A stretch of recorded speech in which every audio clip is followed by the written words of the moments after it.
Before we start today's video, check out our merch shop, linked in the description down below. Use code Ahsoka in all caps to get $7 off your order. May the Force be with you, and enjoy the vid. Hello there. This is where the fun begins. What's up guys, unofficial Star Wars here. Hope you're all doing well, and in this video we have some pretty crazy Star Wars Disney Plus news, guys. We're gonna go ahead, we're gonna hop right on into it, break it all down for you guys, everything that we know and everything that we're anticipating right now. Before we do though, however, grab that subscribe button if you haven't already, as we're discussing and covering all types of Star Wars related news, leaks, rumors, theories, and breakdowns here on the channel. So if you guys are into any of that, go ahead and grab that subscribe button if you are into any of that. So as I kind of have already hinted at probably in the title of this video and in our prologue there, Disney Plus has announced some very interesting things, not just for the Star Wars IP inside and out of that, but for other franchises and other IPs, such as maybe Marvel Studios. If you are a Marvel fan, we have our Marvel channel linked in the description down below. But they're reintroducing cable. It's pretty crazy to say out loud. It's pretty crazy to think about. Cable is making a comeback, this time on streamers into these streaming apps like Disney Plus. It seems that Disney Plus, correct me if I'm wrong, seems to actually be the first streamer out there to be doing this. I don't know if Paramount or Discovery, or I don't even know HBO. I don't even know all the different streamers out there. Like, there's just so many out there.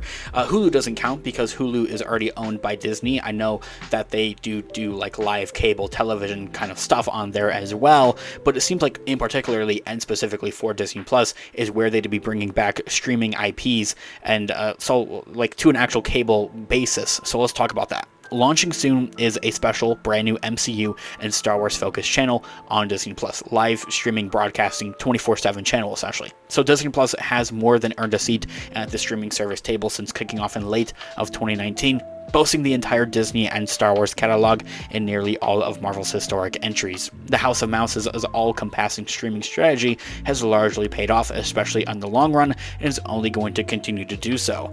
So it was just previously reported in August of this year that Disney Plus had plans indeed to break into the around-the-clock streaming market, and it did not take them quite long to see those plans through. They're actually already doing it, but they have more plans for it there as well. So Marvel and Star Wars is coming to live streaming channels, is coming to Disney Plus. Disney Plus had recently just announced via over the Bloomberg.com that they will be introducing 4 new always-on live streaming channels later this year. The official channel names as follow are Real Life, which is going to consist of documentaries and biopics, probably a lot of National Geographic things on there. Holo Stream, which is definitely probably going to be a very seasonal thing, and something that will probably change out through the seasons, probably do more holiday things as we approach that season, Christmas things like that. They're going to have Throwbacks as another channel with nostalgic content, probably a lot of Disney projects from the 90s, early 2000s, and the one that will likely garner some of the most interest out there is going to be Hits and Heroes, is the name of the channel. The Hits and Heroes channel will likely include a wide variety of action-oriented movies and shows from Disney themselves, and also plus of their 2 big flagship brands, Star Wars and Marvel. It is also worth noting that it's kind of just described as action-oriented movies and projects and shows from Disney, so it could also be some other like specials essentially that be on the channel, like inside and out of Star Wars and Marvel oriented projects, maybe like something like, I don't know, like Phineas and Ferb, the Star Wars special, probably something along those lines. But you know, also other action IPs that are owned by Disney and on the Disney Plus streamer is something else that we could see come to life. If you guys know any examples of those, let me know in the comments down below. Now, what's the catch to this? These channels will be available to premium, no advertisement tier subscribers, so the top of the list. Their content will be refreshed on a monthly basis there as well. As I had mentioned, the Holo Stream channel is probably something that will change with the seasons and with what holidays may be around the corner. So probably changing something to more holiday-oriented, more Christmas projects like that would be on that there as well, on that like streamer channel, essentially on that live streaming channel, which is weird to think about. As I had mentioned from the get-go at the beginning of this video, it's pretty crazy. We're seeing the return of cable live streaming television shows onto streaming platforms, and apps, which is pretty crazy to think about. Also, please do correct me if I'm wrong on this one, but that is like the top tier list, the premium no advertisement tier subscribers. I'm pretty sure that is a part of the Disney Plus bundle, which includes ESPN Plus as well as Hulu. And so yeah, there'd be no actual advertisements as well on these live streaming channels, so no commercial breaks essentially.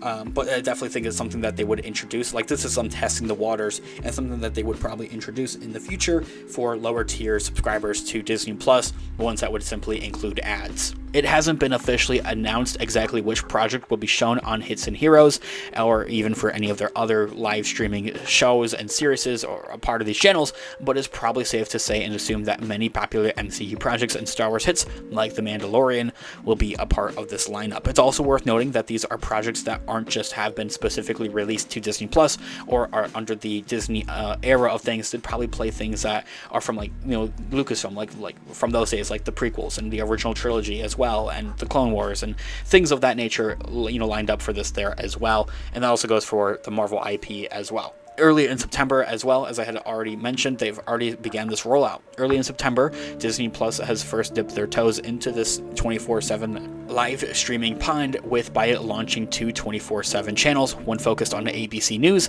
and one that is surely a godsend for parents out there, another featuring Disney Junior shows. So I want to discuss two important paths and matters that we could see this, you know, continue on. The first by which is, could we see more Marvel and Star Wars channels be on the way, like centric ones, like one that is just the Marvel channel, one is that is just the Star Wars channel, because right now it seems that they've kind of have combined both of these IPs to be on the same live streaming channel.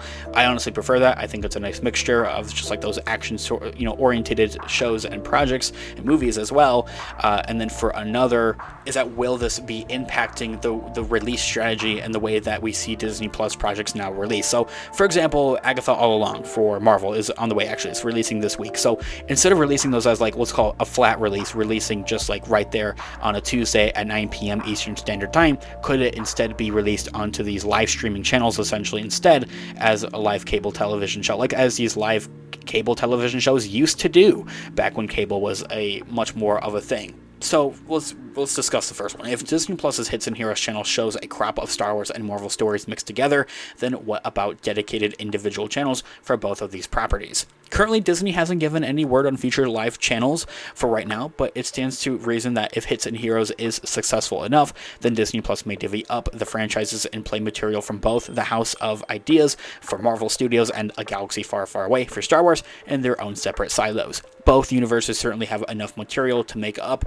such of a viable thing as well, so I definitely don't think that's outside of the question. And to answer the other question out there as of to how is this going to release the release strategy of things, I don't think it's going to. I think that they're going to continue to stick to those flat release strategies of how they just release things flatly on a Tuesday at 9 p.m., for example, essentially. But guys, let me know all of your thoughts and opinions in the comments down below. I would love to hear what you guys are all thinking. Thanks so much for watching today's video. Of course, this has been Unofficial Star Wars. I'll catch you guys in the next one. Have a great one. May the Force be with you as always. Peace out.